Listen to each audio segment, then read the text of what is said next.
menitikberatkan bahwa kepentingan rakyat kita yang harus kita pikirkan dan dahulukan dalam kerangka aturan dan proses secara kekeluargaan.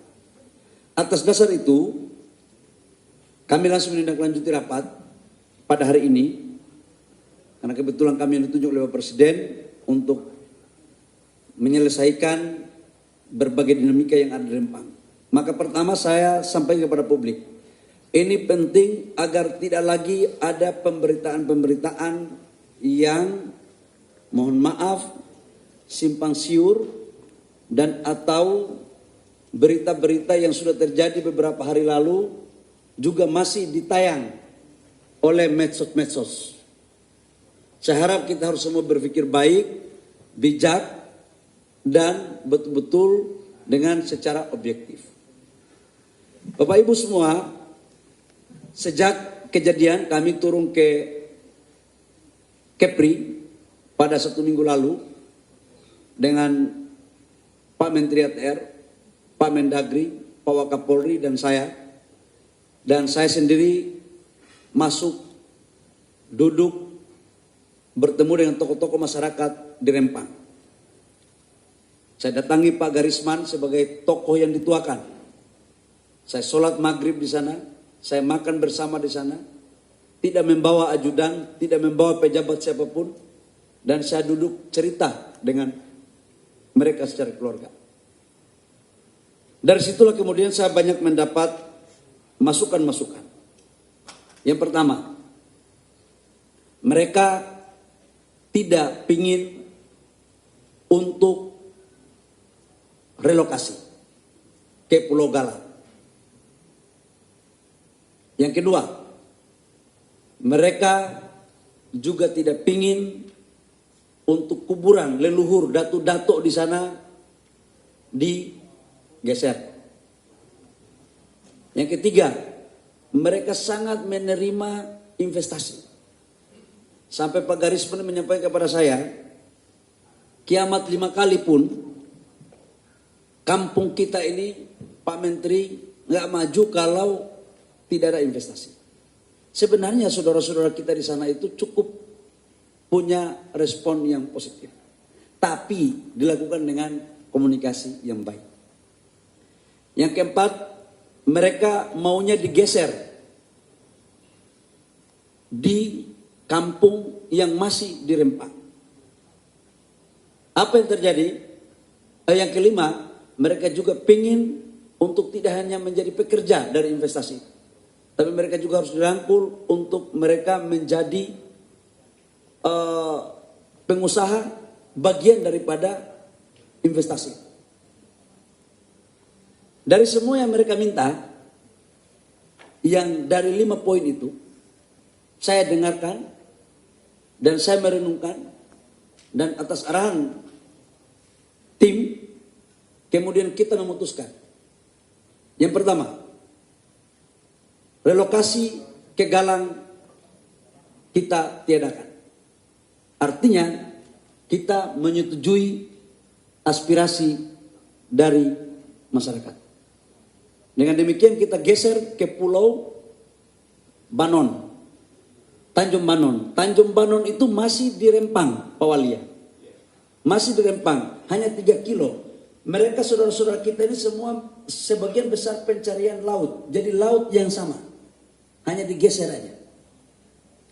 Yang kedua, kuburan-kuburan para dato-dato, orang tua kita tidak kita geser ke tempat lain. Tapi kita pagar, kita bikin gapura, kita cat. Supaya malam Jumat orang mau ziarah keluarganya atau pas mau puasa, mau hari raya, itu diberikan tempat yang baik. Yang ketiga, menyangkut dengan kompensasi. Tolong dicatat baik-baik. Setelah diverifikasi oleh tim, saudara-saudara kita di sana, saya sampaikan bahwa saya ini anak kampung. Saya nggak mungkin menzolim. Apalagi sebagian mereka itu, ternyata saudara-saudara saya di sana itu sebagian dari Sulawesi. Dari hasil diskusi saya sama mereka.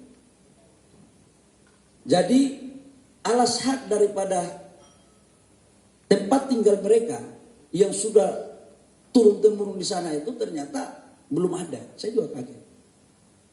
Maka kemudian saya sampaikan kepada mereka, kompensasi yang dapatkan adalah pertama, mendapat 500 meter persegi tanah di Tanjung Banon yang di Rempang, itu langsung sertifikat Kementerian TRD.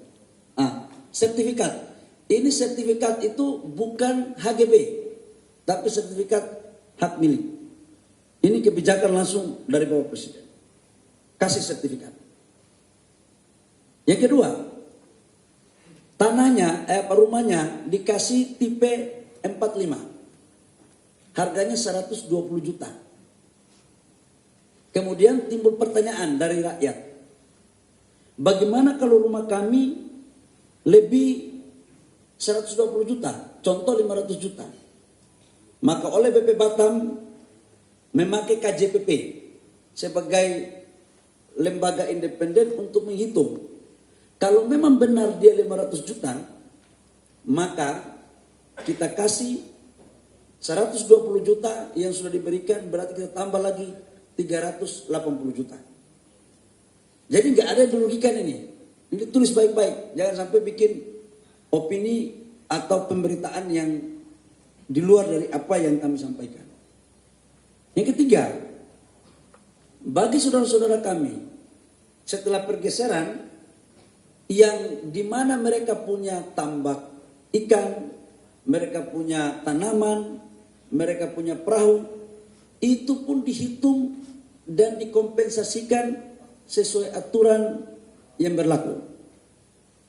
Jadi hak-hak rakyat, karena itu arahan Bapak Presiden, semua menjadi perhatian kita bersama. Berikut adalah menyangkut dengan permintaan dari masyarakat untuk mereka tidak hanya menjadi pekerja, tapi merupakan bagian daripada investasi. Kita okekan juga. Kita sudah bicara sama pengusahanya, sama investornya. Nah, selain itu Bapak Ibu semua, yang saya mau sampaikan satu hal lagi itu adalah terkait dengan proses untuk mereka pindah. Karena ada pemberitaan, ada pakai aparat. Kemarin tokoh-tokoh itu ngomong sama saya, anak menteri, kalau boleh izinkanlah kami, biar kami sendiri yang mendata sukarela untuk kami melakukan pergeseran. Tidak perlulah pakai lain. Kita juga iakan. Dan sekarang mereka sudah melakukan sendiri. Dan sekarang sudah hampir 300 kakak dari sekitar 900 itu melakukan sukarela sendiri untuk melakukan pergeseran. Jadi apa yang diminta oleh tokoh-tokoh waktu saya di sana, alhamdulillah sebagian besar sudah kita akomodir untuk ini dilakukan secara kekeluargaan. Berikut, tadi kami baru selesai rapat dengan tim, kita juga sepakati bahwa perpindahan ke kampung Tanjung Banon ini pemukimannya akan dibuat bagus oleh Kementerian PU, khususnya untuk perahu, untuk jembatan perahu nelayan. Kita juga akan bikin tempat TPI-nya, tempat penampungan ikan yang selama ini belum ada. Kita bikin sekolah yang bagus, air minum, jalan, puskesmas, ya Bu, jalan ya Bu. Sanitasinya, kita bikin masjidnya ada CSR dari perusahaan-perusahaan. Kita bikin pesantrennya.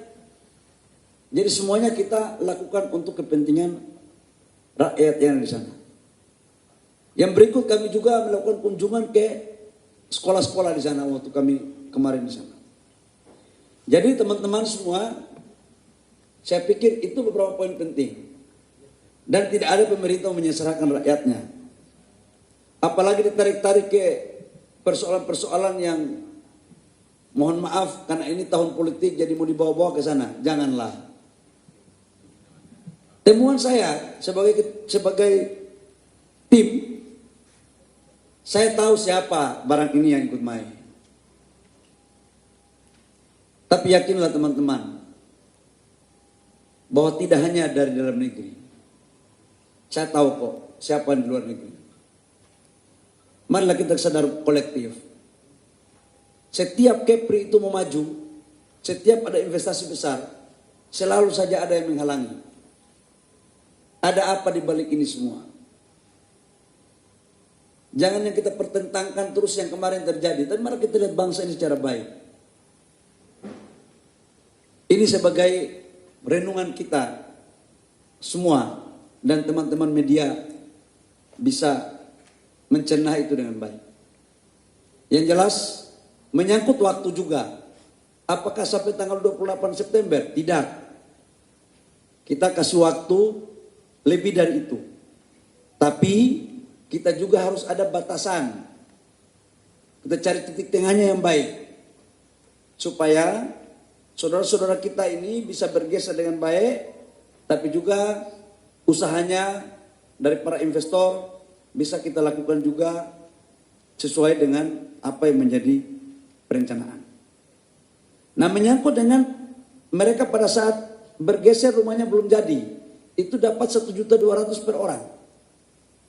Dan uang kontrak rumah 1.200.000. Jadi kalau satu kakak 4 orang, berarti 4 kali 1,2 4,8.